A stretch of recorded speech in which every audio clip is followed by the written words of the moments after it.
Postal vote BD mobile অ্যাপের মাধ্যমে বাংলাদেশ সময় বুধবার বিকেল ৫টা থেকে ভোটাধিকার প্রয়োগ করতে পারবেন নিবন্ধনকারী প্রবাসী ভোটাররা। পোস্টাল ভোট বিডি অ্যাপে প্রয়োজনীয় সুরক্ষা ব্যবস্থা থাকায় একজন ভোটারের ভোট অন্যজন দেওয়ার সুযোগ নেই, নিশ্চিত করেছে ইসি।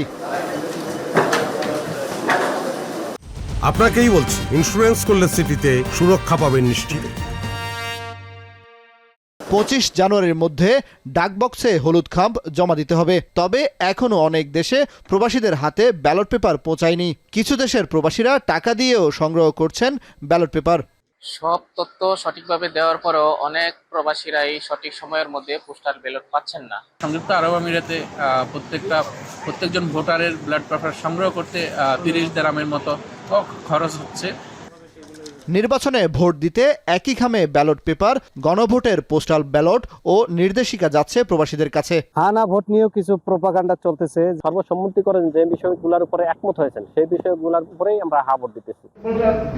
এদিকে প্রবাসীদের ব্যালট সংগ্রহ ও ভোট প্রয়োগের বিষয়ে তৎপরতা শুরু করেছে বাংলাদেশ দূতাবাস ও মিশনগুলো। কুয়েত ও মালদ্বীপ দূতাবাসে ভোটদানে জনসচেতনতা বৃদ্ধি, পোস্টাল ব্যালট সংগ্রহ ও ভোট প্রদান সংক্রান্ত নির্দেশনা দিতে মতবিনিময় করেছে। অন্যদিকে ঠিকানা খুঁজে না পাওয়ায় মালয়েশিয়া থেকে ৪,০০০ এবং ইতালি থেকে ১৬০০ ব্যালট ফেরত এসেছে।